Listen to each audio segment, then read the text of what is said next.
Chapter 3 Dog. Mr. Cooper turned off the smartboard. Okay, open your math books, he said. Any questions about page 23? Yeah, I said. Will you coach our class in the softball game against the Dirk school? Oh no, Mr. Cooper replied. I don't know anything about coaching softball. Bummer in the summer. Maybe Miss Small will coach us, said Ryan. Miss Small is our phys ed school, a teacher. She's really good at sports. Miss Small broke her leg falling out of a tree over the weekend, said Andrea. Not again. Miss Small is always falling out of trees. You can read about it in a book called Miss Small is Off the Wall. What were we going to do? We needed a coach if we are going to beat the duck school. Asterisk. Hey, when is my Mr. Oat going to show up? And you'll never believe who walked into the door at that moment. Nobody who walks into doors that would hurt, but you'll never believe who walked into the doorway. It was our principal, Mr. Claus. He has no hair at all. I mean, none. He looks a little bit like Mr. Clean. I just heard about your softball game against the Dirk school, Mr. Claus said. How exciting. We need a coach, said Alexia. Will you coach us, Mr. Claus? The game is next Saturday. Sorry, said Mr. Claus. This is a busy week for me. Please, please, please, we begged.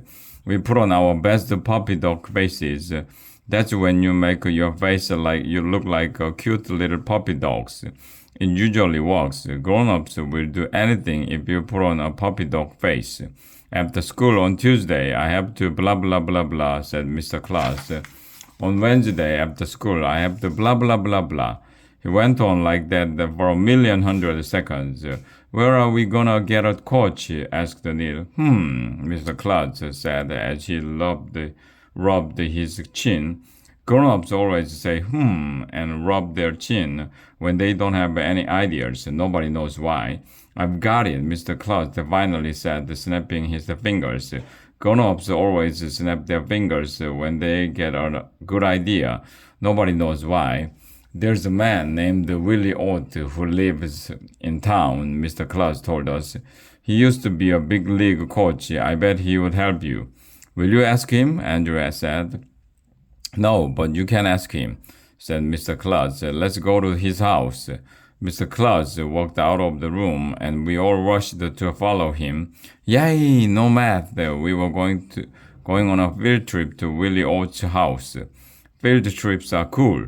Well, except for field trips to a field. Those field trips are boring. We left the elementary school and made a left at the corner. Then we made a right at the next corner. Then we made another left at the corner after that. But who cares? Don't you hate it when they give directions in books? You're not going to that place. So why would you care about how to get there? Finally, we reached the street where Willie Oat lives. There's Mr. Oat's house. Mr. Claus said as he pointed. They used to call him Doc. Why? Does he look like a dog? I asked. I don't know why, said Mr. Claus. Whatever you do, don't call him Dog. I heard it makes him mad. We climbed the stairs to Willie Oat's house. An old man on the front porch was sitting in a rocking chair. Mr. Oat, said Mr. Claus, I'm the principal at elementary school, and these are some of my third graders. Pleased to meet you, said Willie Oat, waving to us. We heard you used to be a ball player, said Andrea.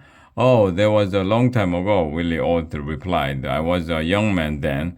Did you play in the big leagues? Asked Michael. Willie Oat sighed and closed his eyes for a moment. Yup, he said, for a day. I had one major league game at bat. Just one? Neil asked. Yup, it was during the World Series, said Willie Oat. What happened? Asked Andrea. It was the bottom of the ninth inning, Willie explained. Yeah, the score was tied. Yeah. 2 outs. Yeah. Full count. Yeah. There was a runner on second base. Yeah. If I got a hit, we'd win the World Series. Yeah. It was all up to me. All my life had led up to that moment. So what happened? Asked Alexia. I got hit in the head by the ball. Willie told us. What happened after that? I asked. I don't know, he replied. I was unconscious. I didn't wear a batting helmet back then. All I know is we lost the game and the World Series. I never played again. There was a sad look on Willie O's face. I guess he never got over what happened. Why did they call you dog? I asked him. Arlo, as whispered Andrea. Mr. Klutz told us not to call him dog. I didn't call him dog, I explained. I just asked why they called him dog. It looked like Mr. Oat might start crying. A tear slid down his cheek. They called me dog, he said quietly, because that's what I should have done. Wow, if the Mr. Oat had ducked from that pitch that hit him in the head, his whole life might have turned out differently. It was sad. Some kids at Dirk School challenged our class to a softball game, said Michael. Will you coach us? Mr. Oat wiped his face with a handkerchief. He took a long time before answering. I'm an old man now, he said. I'm tired. My days on the ball field are long gone. Besides, my wife, Wilma, would never let me. I guess that was that. Mr. Oat wasn't going to coach us. We started making our way back down the steps. Peace, Andrea whispered to me. Do a puppy dog face. Of course, I looked at Mr. Oat and put on my best puppy dog face. We all put on puppy dog faces. Please, please, please, we begged. Well, okay, said Mr. Oat. I will coach you. Just don't tell Wilma and stop making those puppy dog faces. Yay! We all shouted, which is also yay backward.